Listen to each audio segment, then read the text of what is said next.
Assalomu alaykum aziz tomoshabinlar. Bugungi videomiz nafaqat sizning kelajagingiz, balki hozirgi moliyaviy holatingizga ham jiddiy ta'sir ko'rsatishi mumkin bo'lgan juda muhim mavzuga bag'ishlangan.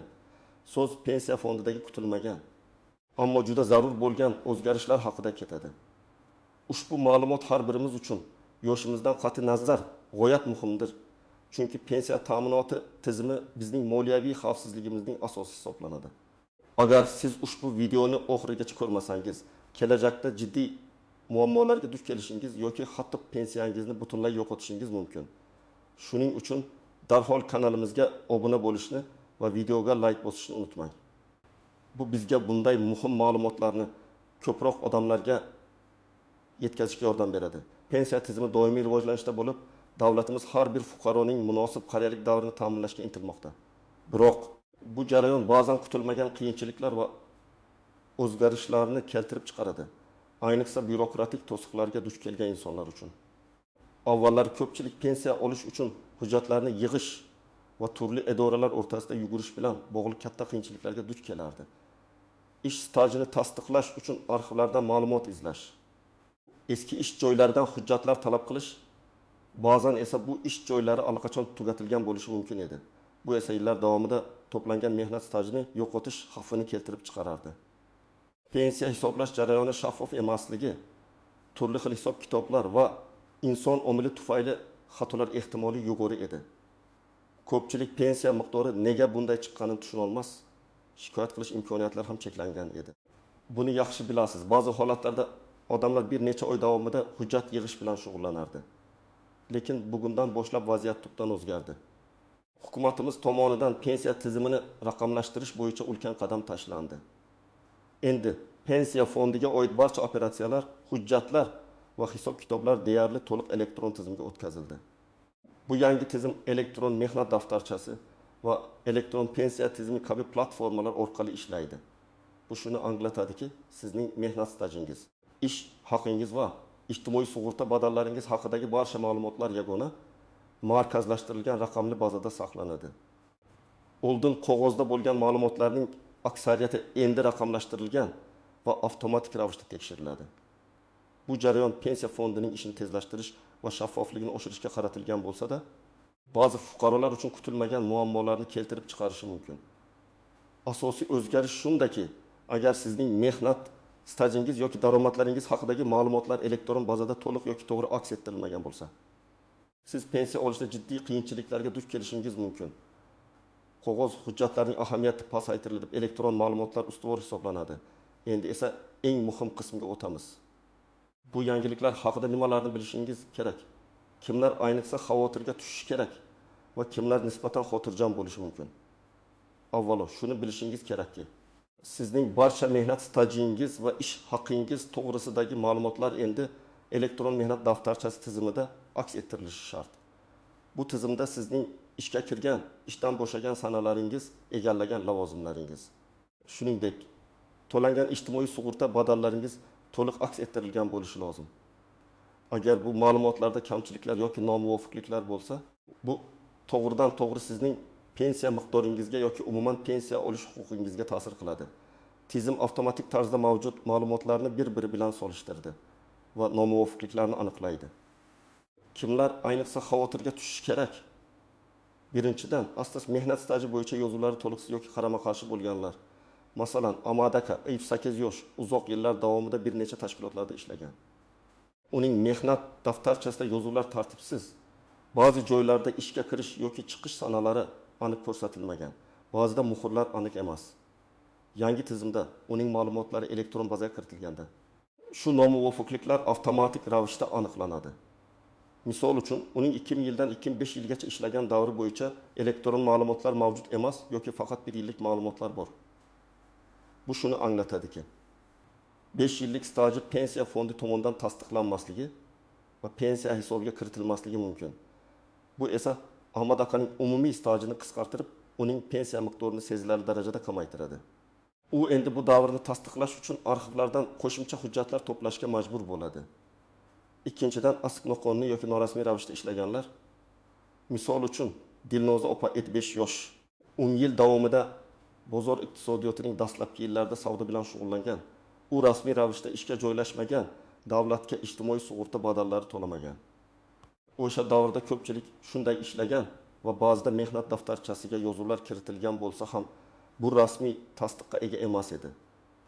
Yangi tizimda uning bu 10 yillik staji elektron bazada mavjud bo'lmagani sababli pensiya hisobiga kiritilmaydi. Bu esa Dilnoza opaning pensiya yoshiga yetganida undan shu davr uchun davlatga badal to'laganligini tasdiqlovchi hujjatlar talab qilinishini anglatadi. Bu esa juda qiyin yoki imkonsiz bo'lishi mumkin. Natijada u to'liq stajga ega bo'lmagani uchun pensiyaning minimal miqdoriga qanoat qilishi yoki umuman uni olish huquqidan mahrum bo'lishi mumkin. Uchinchidan, astos pensiya yoshiga yaqinlashgan. Ammo o'z hujjatlarini hali raqamlashtirmagan fuqarolar. Masalan, Saydulla aka 6 yosh pensiyaga chiqishiga bor yo'q 2 oy qolgan. U oldingi tizimga ko'nikkan bo'lib, hozirda ham qog'oz hujjatlarni yig'ib pensiya fondiga topshirishga tayyorlanayotgan edi. Uning ish staji asosan eski davrlarga oid bo'lib, ko'plab yozuvlar faqat qog'oz mehnat daftarchasida mavjud. Yangi tartibga ko'ra. Uning pensiya arizasi qabul qilinishidan oldin barcha ma'lumotlar elektron bazaga to'liq kiritilgan va tasdiqlangan bo'lishi shart. Agar u shu vaqt ichida o'z ma'lumotlarini raqamlashtirishga ulgurmasa yoki elektron bazada nomuvofiqliklar topilsa, uning pensiya olish jarayoni cho'zilib ketishi, hatto kechiktirilishi mumkin. Uning yillar davomida ishlagan stajning bir qismi tasdiqlanmay qolishi ehtimoli bor. 4-dan, asterisk tez ish joyini o'zgartirganlar va ish stajida uzilishlar bo'lganlar. O'zbekistonlik ko'plab fuqarolar mehnat migratsiyasida bo'lgan. Ularning chet elda ishlagan davrlari yoki ish beruvchi rasmiy ijtimoiy badallar to'lamagan davrlari pensiya fondining elektron bazasiga kirmasligi mumkin. Agar ular O'zbekistonda ham qisqa muddatlari turli ish joylarida ishlagan bo'lsalar va bu ma'lumotlar to'liq kiritilmagan bo'lsa, stajni isbotlash murakkablashadi. Kimlar xavotirga tushmasligi mumkin? Birinchidan, asterisk o'zining butun mehnat tarixini zamonaviy ma'lumotlar bazalarida rasman qayd ettirgan fuqarolar. Masalan, Nodira singlimiz 3 yosh universitetni tugatgandan beri yirik IT kompaniyada rasmiy ishlaydi.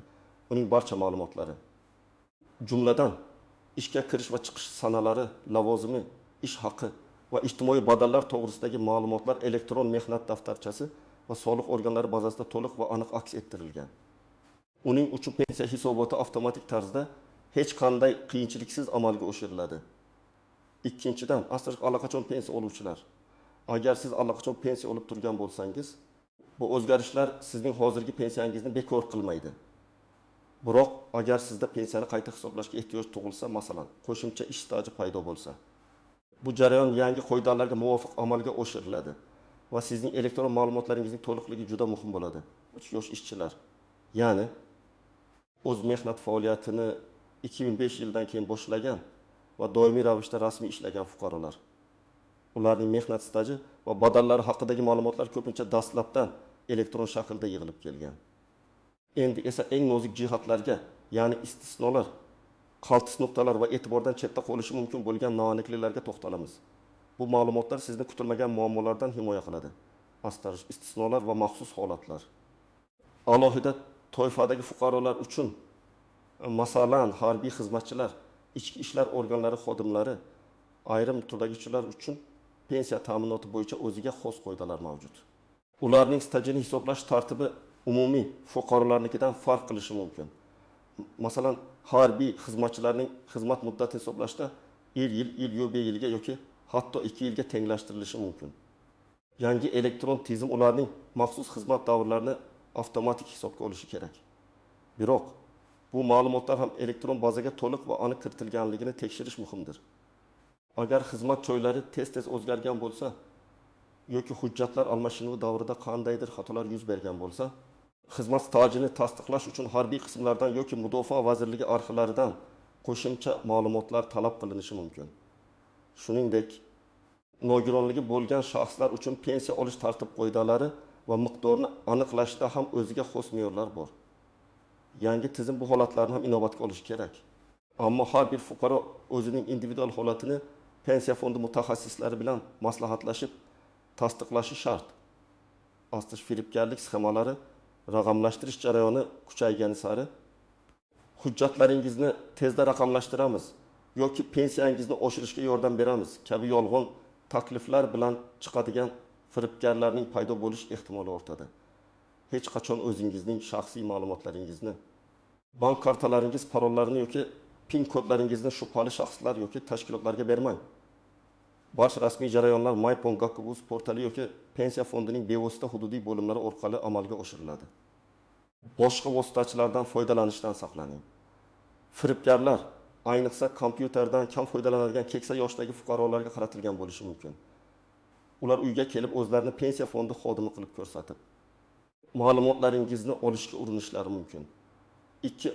Elektron mehnat daftarchasi ma'lumotlarni tekshirmaslik. Ko'pchilik o'z ma'lumotlari avtomatik tarzda to'g'ri kiritilganiga ishonadi. Inson omili tufayli xatolar bo'lishi mumkin. Masalan, ismingizda, familiyangizda imloviy xato, ishga kirgan yoki ishdan bo'shagan sanalarda bir kunlik farq yoki lavozim nomlarida nomuvofiqliklar mavjud bo'lishi mumkin. Bunday kichik xatolar pensiya hisoblashda jiddiy muammolarni keltirib chiqarishi mumkin. Masalan, bir fuqaroning familiyasi eski hujjatlarda Ahmedov deb yozilgan bo'lsa, yangi elektron bazada Ahmedov bo'lishi mumkin. Bu ikki familiyani tizim ikki xil shaxs deb qabul qilishi va stajni bir-biriga bog'lamasligi ehtimoli bor. Asosiy tizimdagi nomuvofiqliklarni e'tiborsiz qoldirish. Agar siz elektron mehnat daftarchasida ma'lumotlar orasida farqlarni topsangiz, ularni zudlik bilan bartaraf etish chorasini ko'rmasangiz, pensiya tayinlash jarayonida bu nomuvofiqliklar sizning oldingizda katta to'siq bo'lib chiqadi. Hatto 1990 yillarda ishlagan davringizga oid ma'lumotlaringiz bazada aks etmagan bo'lsa ham, bu muhim. Noaniq nuanslar. Bek oliy ta'lim muassasalarida o'qish davri. Avvallar oliy o'quv yurtlarida kunduzgi bo'limda o'qish davri ba'zi hollarda ish stajiga qo'shilgan. Yangi tizimda bu qanday hisobga olinadi? O'qish davri faqat rasmiy ta'lim tashkilotlari tomonidan taqdim etilgan ma'lumotlar asosida inobatga olinadi. Agar sizda shu davrni tasdiqlovchi hujjatlar, diplom arxiv ma'lumotnomalari mavjud bo'lmasa, bu muddat hisobga olinmasligi mumkin. Homiladorlik va tug'ruq ta'tillari. Ayollar uchun homiladorlik va tug'ruq ta'tillari, shuningdek, bolani parvarishlash ta'tillari stajga qo'shiladigan davr hisoblanadi. Bu ma'lumotlar ham elektron bazada to'g'ri aks etganligini tekshirish zarur. Agar ma'lumotlar kiritilmagan bo'lsa, bu davrni tasdiqlovchi tug'ruq haqidagi guvohnoma yoki tegishli buyruqlar asosida pensiya fondiga murojaat qilish kerak. Yakka tartibdagi tadbirkorlik yoki o'zini o'zi band qilish. Bu toifadagi fuqarolar uchun ijtimoiy sug'urta badallarini o'z vaqtida va to'liq to'lab borish muhim. Aks holda bu davrlar stajga hisoblanmasligi mumkin. Badallarni to'laganlikni tasdiqlovchi barcha kvitansiyalar yoki bank to'lov hujjatlarini saqlashingiz shart. 4. Tizimdagi noto'g'ri ma'lumotlarga e'tiroz bildirish tartibi. Agar sizning elektron ma'lumotlaringizda xato bo'lsa va uni tuzatishga urinishlaringiz natija bermasa, siz pensiya fondiga rasmiy yozma e'tiroz bilan murojaat qilishingiz mumkin. Bu jarayon sud orqali ham hal qilinishi mumkin. Ammo bu oxirgi chora hisoblanadi. Endi esa eng muhim qism sizning harakatlaringiz ketma-ketligi, ya'ni amaliy maslahatlar. Bu qismni diqqat bilan tinglang va har bir band bo'yicha harakat qiling. Sizning navbatdagi harakatlaringiz. Qadam. Elektron mehnat daftarchasi va pensiya ma'lumotlaringizni tekshiring. Bu birinchi va eng muhim qadamdir. Sizning barcha mehnat stajingiz va badallaringiz to'g'risidagi ma'lumotlar yagona interaktiv davlat xizmatlari portali MyPonGov orqali yoki pensiya fondining maxsus veb-sayti orqali mavjud. MyPonGov portaliga kiring. Agar ro'yxatdan o'tmagan bo'lsangiz, ro'yxatdan o'ting. Buning uchun e-imzo elektron raqamli imzosi kerak bo'ladi. Uni davlat xizmatlari markazlaridan olish mumkin. Portalda mehnat daftarchasi ma'lumotlari yoki pensiya ta'minoti bo'limini toping. U yerda o'zingizning barcha ish joylaringiz, ishga kirish va chiqish sanalaringiz, lavozimingiz, shuningdek, ijtimoiy badallar haqidagi ma'lumotlarni ko'rishingiz mumkin. Har bir yozuvni diqqat bilan tekshiring. Sanalarga, tashkilot nomlariga, ish stajiga e'tibor bering. Nimaga e'tibor berish kerak? Agar biron bir davr aks etmagan bo'lsa yoki ma'lumotlar noto'g'ri bo'lsa, yozib oling. Ayniqsa 2005 yilgacha bo'lgan davrlar va xususiy sektorda ishlagan davrlar ko'pincha noto'g'ri aks etishi mumkin. Qadam. Nomuvofiqliklar aniqlangan taqdirda asl hujjatlarni to'plang. Agar siz elektron bazada qandaydir nomuvofiqliklar, xatolar yoki ma'lumotlarning yo'qligini topsangiz, ushbu davrlarni tasdiqlovchi barcha asl hujjatlaringizni to'plang. Qanday hujjatlar? Bu sizning asl mehnat daftarchangiz. İşga qabul qilish va ishdan bo'shatish to'g'risidagi buyruqlar nusxalari, ish haqi to'g'risidagi ma'lumotnomalar. Agar 2005 yildan oldingi davrga oid bo'lsa, ta'lim muassasalarining diplomlari va bitiruv haqidagi ma'lumotnomalar. Harbiy bilet, tug'ilish va nikoh guvohnomalari, agar familiyangiz o'zgargan bo'lsa, bolalarning tug'ilish guvohnomalari homiladorlik ta'tilini tasdiqlash uchun bo'lishi mumkin. Har bir hujjatning asl nusxasi va notarial tasdiqlangan nusxalarini tayyorlab qo'ying. 3 qadam oldingi ish beruvchilaringizga murojaat qiling. Agar ma'lumotlaringizdagi xatolar yoki kamchiliklar eski ish joylaringiz bilan bog'liq bo'lsa, iloji bo'lsa ushbu tashkilotlarga murojaat qiling. Nima uchun? Ular sizning ma'lumotlaringizni to'g'rilashga yoki sizga qo'shimcha ma'lumotnomalar berishga yordam berishlari mumkin. Ba'zi tashkilotlar o'z xodimlarining ma'lumotlarini elektron mehnat daftarchasi tizimiga kiritishda xato qilgan bo'lishlari mumkin. Ular bu xatolarni to'g'rilashlari shart. Agar tashkilot hali ham faol bo'lsa, bu jarayon nisbatan oson kechadi. 4 qadam. Agar ish beruvchi mavjud bo'lmasa, arxivlarga yoki tegishli davlat organlariga murojaat qiling.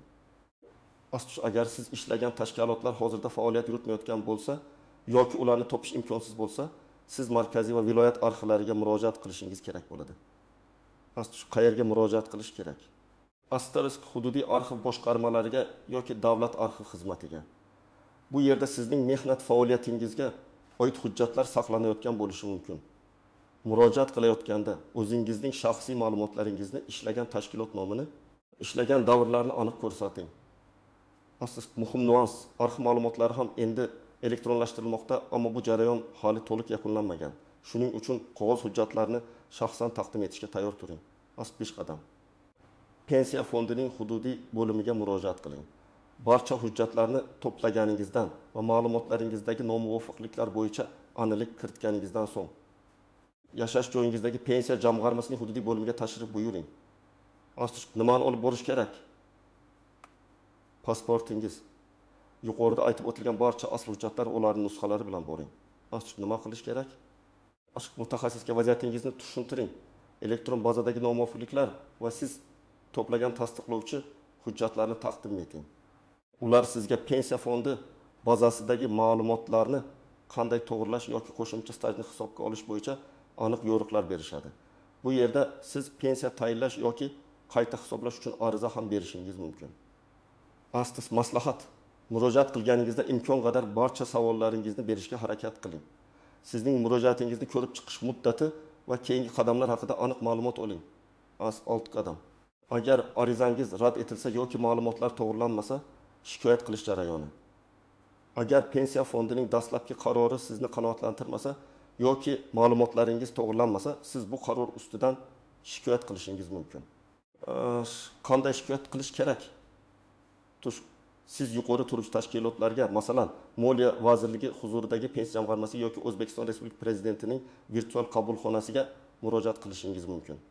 Agar bu ham yordam bermasa, oxirgi chora sifatida sudga murojaat qilish huquqiga egasiz. Bu jarayonlar huquqiy yordamni talab qilishi mumkin.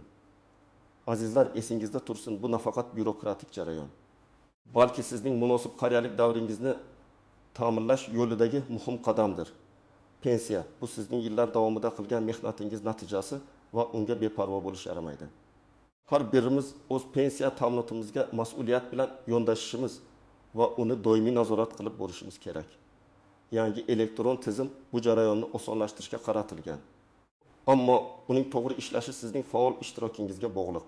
O'ylaymanki, ushbu video siz uchun juda foydali bo'ldi.